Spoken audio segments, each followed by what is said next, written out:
A gente está prestes a mergulhar numa das maiores histórias de detetive da ciência. A busca por uma única teoria que consiga explicar, bom, literalmente tudo. Do átomo mais minúsculo até a maior das galáxias.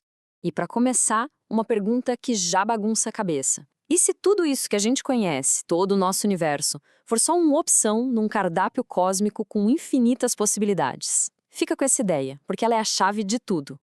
Então, qual o nosso caminho? A gente vai começar vendo a grande divisão que existia na física. Depois vamos para a primeira grande pista, as cordas. Aí a coisa complica, o mistério aumenta, até que uma reviravolta muda tudo e nos apresenta a incrível e ainda misteriosa Teoria M. Tudo começa aqui, com um problemão que tirava o sono dos físicos no século XX. Era como se o universo tivesse dois manuais de instrução e um não conversava com o outro. De um lado, a gente tem a relatividade geral do Einstein, que descreve o mundo dos planetas, das galáxias, da gravidade com uma perfeição absurda. Do outro lado, a mecânica quântica, que manda no mundo subatômico, o mundo dos átomos e partículas, e também funciona que é uma beleza. O problema? A matemática de uma simplesmente quebra quando a gente tenta juntar com a outra. Elas se odeiam. Um verdadeiro abismo no nosso entendimento do cosmos. E aí, como é que se constrói uma ponte sobre esse abismo? Bom, com uma das ideias mais radicais e ao mesmo tempo mais elegantes que a física já viu, a teoria das cordas. A ideia central é de explodir a cabeça. Tudo que existe, um elétron, a luz, qualquer coisa. No fundo, não é um pontinho, mas sim uma cordinha de energia minúscula, minúscula mesmo, que fica vibrando. Pensa numa corda de violão. Cada nota é uma vibração diferente, né? Aqui é a mesma coisa. Uma vibração vira um elétron, outra vibração vira um quark. É, literalmente, uma sinfonia cósmica. E foi aí que a coisa ficou espetacular. Do nada, a matemática da teoria previu a existência de uma partícula para a gravidade, o tal do graviton. Era a ponte que faltava, a peça que unia os dois mundos. Parecia a solução perfeita. Só que, claro, tinha um porém, um preço a se pagar. A matemática só fechava a conta se o nosso universo tivesse mais dimensões do que as que a gente consegue ver. E não estamos falando de uma ou duas dimensões a mais. A teoria exigia um universo com 10 dimensões. As 3 de espaço que a gente conhece, mais o tempo, e outras 6 dimensões espaciais, todas enroladinhas no espaço tão pequeno que a gente nunca conseguiria perceber. Uma ideia que frita o cérebro, eu sei, mas a matemática insistia que era esse o caminho. Mas como em toda boa história, quando tudo parecia que ia dar certo, o enredo se complicou. Aquela solução que parecia ser única, de repente, virou 5. Imagina a frustração dos físicos no início dos anos 90. A ideia era achar a teoria de tudo, no singular.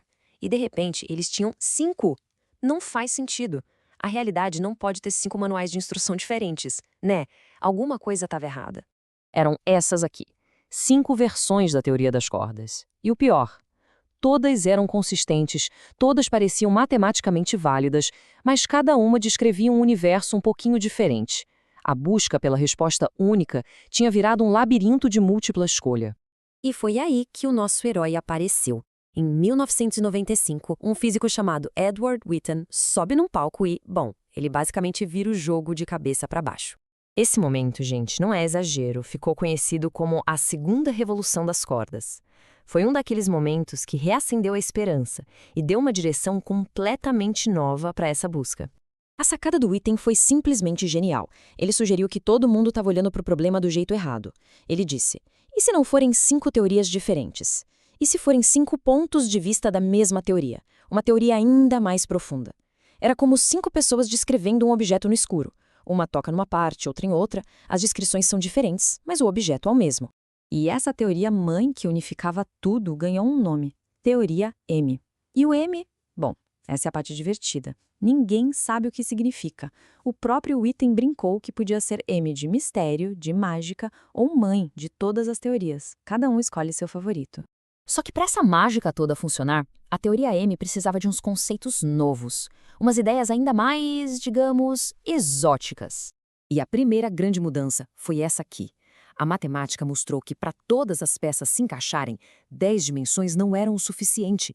O universo precisava de mais uma, 11 dimensões. De repente, o nosso cosmos ganhou mais um andar que ninguém sabia que existia. E não foi só isso. A teoria M mostrou que a realidade não é feita só de cordinhas de uma dimensão. Ela trouxe para a festa as branas. Pensa assim, uma partícula é um ponto, certo? Uma brana 0. Uma corda é uma linha, uma brana 1. Mas e se existissem folhas de 2 dimensões? Ou até volumes de 3, 4, 5 dimensões flutuando por aí? Pois é, a teoria M diz que sim, eles podem existir. E aí vem a ideia mais maluca de todas. Segura aí. E se o nosso universo inteiro, com tudo que a gente conhece, for só uma dessas branas de 3 dimensões, flutuando num espaço muito maior, um hiperespaço de 11 dimensões, talvez até junto com outras branas, outros universos paralelos, é ou não é de explodir a cabeça? Isso nos traz para os dias de hoje. A gente tem essa estrutura matemática que é de uma beleza de tirar o fôlego, mas ela enfrenta o maior de todos os desafios. Como provar que ela está certa? Então, vamos separar as coisas para ficar bem claro. O que a gente sabe, o que é fato, a matemática por trás. E ela é sólida. As conexões que unificam as 5 teorias, isso está provado matematicamente. A necessidade das 11 dimensões e a existência de branas, isso tudo sai direto das equações, não é achismo. A estrutura teórica é real. Agora, o que ainda está no campo da hipótese. Bom, a ligação disso tudo com o nosso universo. A gente não sabe se somos mesmo uma brana. Não temos como saber se existem outras. E talvez o maior problema. A teoria não aponta para um único universo, mas para um número absurdo de possibilidades. Tipo 10 elevado a 500. Achar o nosso universo nesse oceano de opções é um desafio gigantesco. E o problema prático é esse aqui. A energia que a gente precisaria para conseguir testar essas ideias, para, sei lá, enxergar uma corda ou uma dimensão extra, é trilhões de vezes maior do que qualquer coisa que a nossa tecnologia consegue produzir hoje. O abismo entre a teoria e um experimento que a comprove é imenso. E é aqui que a gente fica, com essa pergunta que paira no ar. Seria a teoria M o projeto final da realidade, a resposta para tudo? Ou ela é apenas um beco sem saída matematicamente lindo, mas que não descreve o mundo real? Ela é, sem dúvida, uma obra-prima da mente humana, mas se ela é de fato a história do nosso universo, bom, essa é uma resposta que a gente ainda está buscando. A investigação continua.